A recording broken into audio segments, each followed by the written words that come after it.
Hello everyone. I've been getting a lot of requests and questions about defensives for shamans recently. A lot of people have apparently been having some issues living and surviving as shaman, kiting, and today I really want to go over that because I thought it would be a really good idea to help people out. I also have a few tricks and a few other things that I want to show you guys as well that might help you out, mostly in arena. So I want to go over some rotations and some talents that you should be speccing into, at least in the most part, and I'll show you like niche scenarios where you want to use other talents. So this is my melee cleave build, which in case you haven't already seen all my builds, I have a couple videos out for the talent builds that I use. So if you're having trouble surviving, so this is double melee, you could use static field totem, and you could use maybe Unleash Shield. So if you use Unleash Shield while you have Lightning Shield, Earth Shield, it roots them in place for 4 seconds with the Earth Shield and knocks them away with Lightning Shield. So this could be pretty useful if you're having issues, maybe getting off your Surge of Power, Frost Shock route, or a Lightning Lasso or something like that. Maybe they're already on cooldown or whatever. You could do Precog, which if you juke a kick, you can become immune to control and interrupt effects. I personally like Counter-Strike Totem because when they're bursting on you, it deals all that damage back to them, so they can you can get a lot more pressure on them. I run Earth Grab Totem is very nice for an AoE route. Guardian's Cudgel because I like to have Earth Grab go into Cap Totem for double stun. That way you can get off some CC.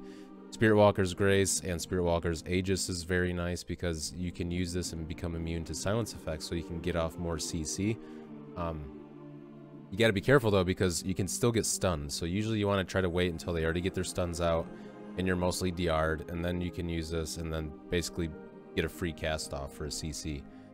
Lightning Lasso, Thunderstorm, Gust of Wind. If there's a Warlock, you want to run Tremor Totem. If there's a Shaman, you want to run Cleanse Spirit, and I'll show you something cool with that too.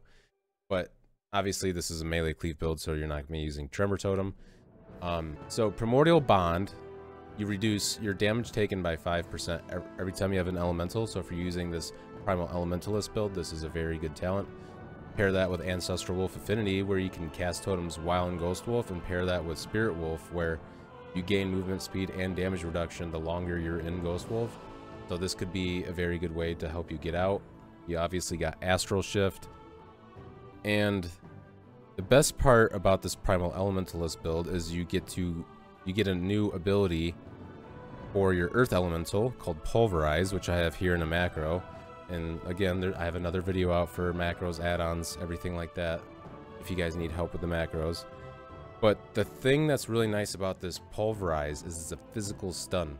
So if you are having trouble surviving, I'm sure you've had issues with probably Unholy DKs and Rogues. So this will help you out a lot against those specific classes because you can't Lasso, you can't Cap Totem, you can't Thunderstorm, and you can't Earth Grab. So what do you have to do? Well, your Earth Elemental increases your max health by 15%. Also, your damage taken is reduced by 5% because of the talent. But then you can stun them while they're in Cloak of Shadows or Anti-Magic Shell, since it's a physical stun. And you also have Static Field Totem. So your PvP talents you're going to want to run. I usually like to have Static Field Totem for double melee because a lot of people don't even understand how it works right now. You have to kill the totem, but the totem has 10% of your health. So most people, they just wait it out for some reason. Either that or they can't target the totem. But it also doesn't share DR with the root, which is amazing. So you can root them like with Earth Grab, your Frost Shock, Surge of Power. So in case you don't know your Surge of Power here, every time you use an Earth Shock, you can use your Frost Shock to root them. And that's one of the weak ores that I use here. This one right here. I gotta fix this one for some reason. So it'll let me know when I have a Surge of Power buff up, and then I can root the melee. So I've been using that a lot recently. I'm always alternating roots on the melee to keep them off me or my partner. Another cool thing that you could do with Totemic Recall is you can reset Static Field Totem, and you can also reset like maybe Counter-Strike or Sky Fury, but again, this is a defensives video. So you could also run Creation Core if you wanted to. Maybe take a point out of, I don't know, maybe Spirit Wolf. You got to find a point somewhere. I'm still curious whether or not this talent works in Arena. I'm not sure. Brimming with Life, this actually might be a wasted talent. I have no idea. I've tried looking it up online. I can't find anything, so we'll have to wait probably later in the season and see if someone tests it. But Creation Core will be really nice because then you can reset both Static Field Totem and Cap Totem, or like maybe Static Field and Counter Strike, whichever last 2 totems you use. So Creation Core can actually be very strong for an anti-melee build. So let's go ahead and go over our caster side and what you should be running here. So this one I'm not using Spirit Wolf, but I am still using Ancestral Wolf and Primordial Bond. Ancestral Wolf is still really nice because you can get Wind Shears off and purges while you're in Ghost Wolf. You want to be using probably Tremor Totem because chances are you're going to be fighting a lot of Warlocks. Cleanse Spirit is nice for Shamans again, so you can cleanse Hexes. I'm not really too focused on the stuns here because I do have Lasso. And I run Spirit Walker's Aegis here again because I like the immunity for getting off a free Hex. Now, the only time really that you're going to be able to not do that is when you get stunned, which a lot of casters don't really have strong, like 5-6 second stuns.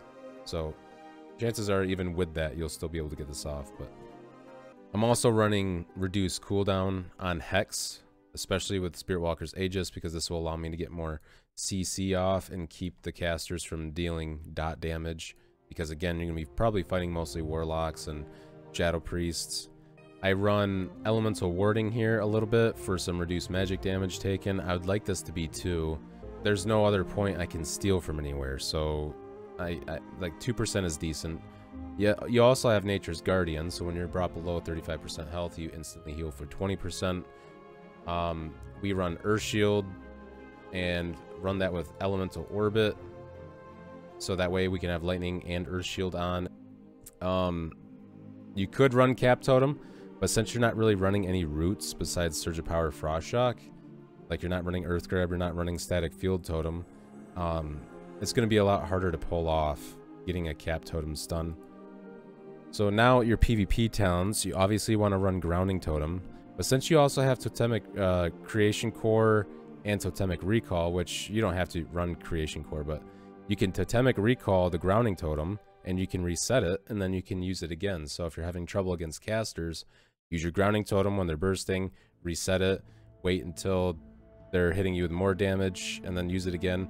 But something else you can do too that's pretty cool is you could drop the Grounding Totem, and then you could maybe Hex them, because the only way that they're going to be able to prevent you from casting Hex on them is through either a stun or a silence, but it's usually, it's like all magic, or shadow or whatever. And that'll get redirected to your Grounding Totem. So it's a good way to get like maybe a stun or some silences out from the enemy team. And you also get a free Hex off. Or you could use the Grounding Totem to heal yourself. Or you could just use it to deal some damage. So Grounding Totem is extremely strong. I always recommend it against casters.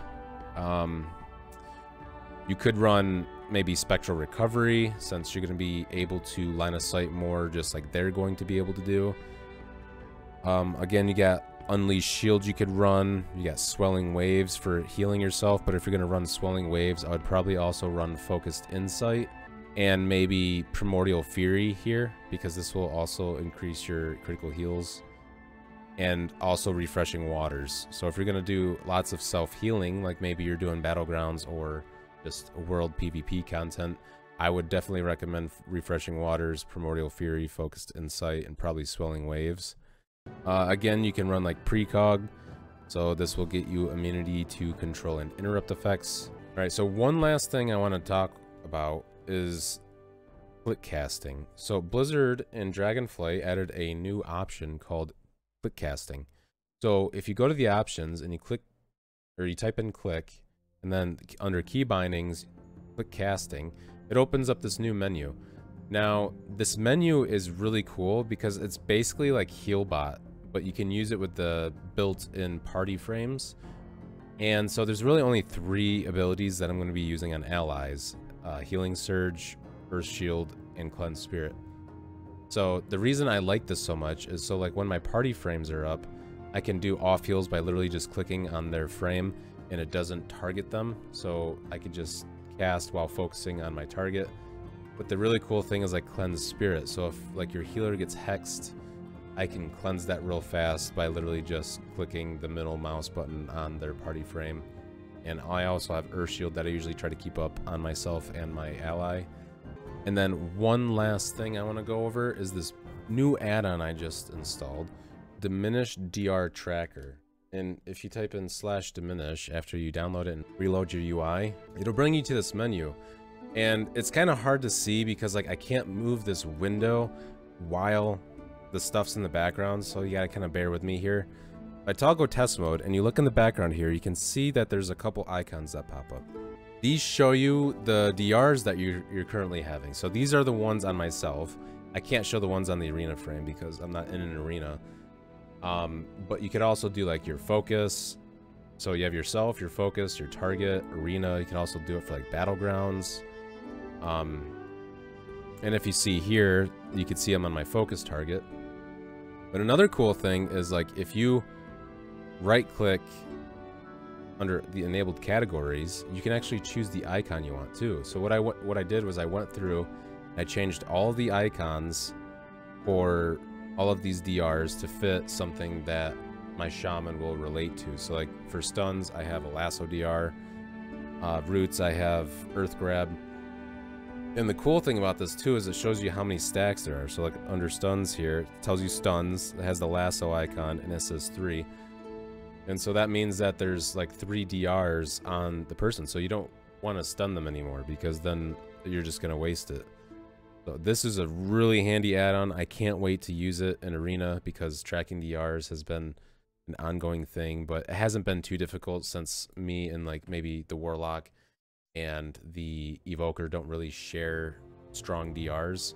So that's why it's such a strong comp, is because you have multiple CC that you can use that are off the same DR. Same thing with like Shadow Priest, they have a lot of like fears. So let me know what you guys think down in the comments section below. Let me know if you're still having trouble with specific classes. I'll try to help you out the best I can. I respond to every comment, so if you need to, you can just ask me and I'll try to help you out the best I can. But that's it for the video, guys. Make sure to toss a follow over at Twitch, so twitch.tv/metallurgy, and leave a sub here on YouTube if you like the content, and I'll see you guys next time.